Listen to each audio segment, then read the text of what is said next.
ఏదైనా ఒక పని చేయాలి అని సంకల్పించుకున్నప్పుడు మైండ్ ఫస్ట్ బద్ధకాన్ని రిలీజ్ చేస్తుంది. సక్సెస్ అవ్వాలంటే ఏం చేయాలి? మనం రిజల్ట్ పై దృష్టి పెట్టాలి. ఏ పనన్నా చెయ్యాలి అనుకుంటే రిజల్ట్ ఊహించుకోవాలి. ఎప్పుడు కూడా మనం చేసే పని ముందుకి టక్మని సాగాలి అనుకుంటే కనుక రిజల్ట్ ఊహించుకోవాలి. అప్పుడు మీకు ఆ పనిలో ఇంట్రెస్ట్ పెరిగింది. ఆ తర్వాత ఐడియాలు పెరుగుతాయి.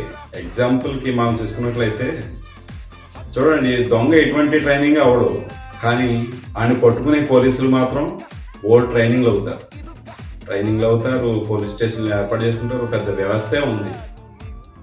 సిఐడి కానీ సిబిఐ కానీ వీళ్ళందరూ కూడా ట్రైనింగ్ అవుతారు. ఎవరు పట్టుకోవడానికి? దొంగను పట్టుకోవడానికి. కానీ దొంగకి ఏ ట్రైనింగ్ ఉంది? లేదు. అంటే దొంగ ఇచ్చే కూడా రిజల్ట్ ఊహించుకుంటాడు. నేను అది దొంగతనం చేస్తే నేను ఆ డబ్బులు ఎలా ఖర్చు పెట్టుకోవచ్చు, అది డబ్బులు ఎలా ఖర్చు పెట్టుకోవచ్చు. నేను అలాగని చెప్పేసి మమ్మల్ని అందరినీ దొంగలు అవమానట్లేదు. ఇక్కడ ఎప్పుడైతే మనం మనల్ని మార్చుకునే శక్తి కానీ, మనం మంచిగా మారే శక్తి కానీ, మనం ఏదైనా విజయం సాధించాలంటే కానీ ముందు మనం సంకల్పం చాలా గట్టిగా బలంగా ఉండాలి. అందుకని దొంగకి సంకల్పం గట్టిగా ఉంటుంది, బలంగా ఉంటుంది. పోలీస్ అవ్వాలంటే మళ్ళీ ఇంకొకరు మనకు ట్రైనింగ్ ఇవ్వాలి.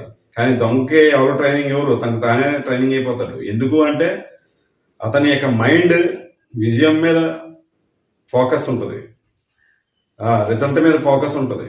దొంగకి సపోర్ట్ చేసి మాట్లాడట్లేదు. అంటే మనిషికి దేవుడు ఇచ్చిన పవర్ ఏంటి అంటే ఏదైనా సాధించగల శక్తిని దేవుడు ఆల్రెడీ ఇచ్చేసాడు. మైండ్ సృష్టించిన దేవుడే మనకు ఆ పవర్ కూడా ఇచ్చేసాడు.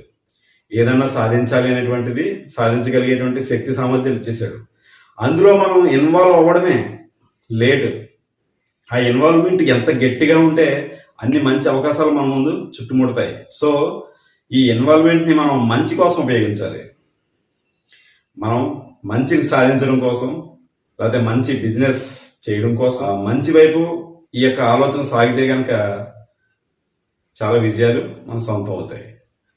మన ఆత్మస్థైర్యం చాలా పెరుగుద్ది, మన మీద మనకి నమ్మకం చాలా పెరుగుద్ది. అందుకనే మారాలి అనుకుంటే కనుక నిన్ను నువ్వే మార్చుకోగలవు. ఈ శక్తి నీకు మాత్రమే ఉంది. అందుకనే కనుక ఒక తాగుబోతుని మార్చాలనుకుంటే మన వల్ల కాదు. అది అతనికి అతనే అనుకోవాలి నేను మారాలి అని, అప్పుడు మారుతాడు. సమాజం కూడా అంతే. సమాజం మారాలి అంటే మారదు. ప్రతి వ్యక్తి తనకు తానుగా నేను మారాలి అనుకుంటే కనుక తప్పకుండా 100% మారగలడు. సో ఏదైనా పనిని సాధించడానికి ఫస్ట్ బద్ధకం మైండ్ రిలీజ్ చేస్తుంది. కానీ మీరు రిజల్ట్ పై దృష్టి పెడితే ఆ వేలో మీరు దూసుకుపోతారు.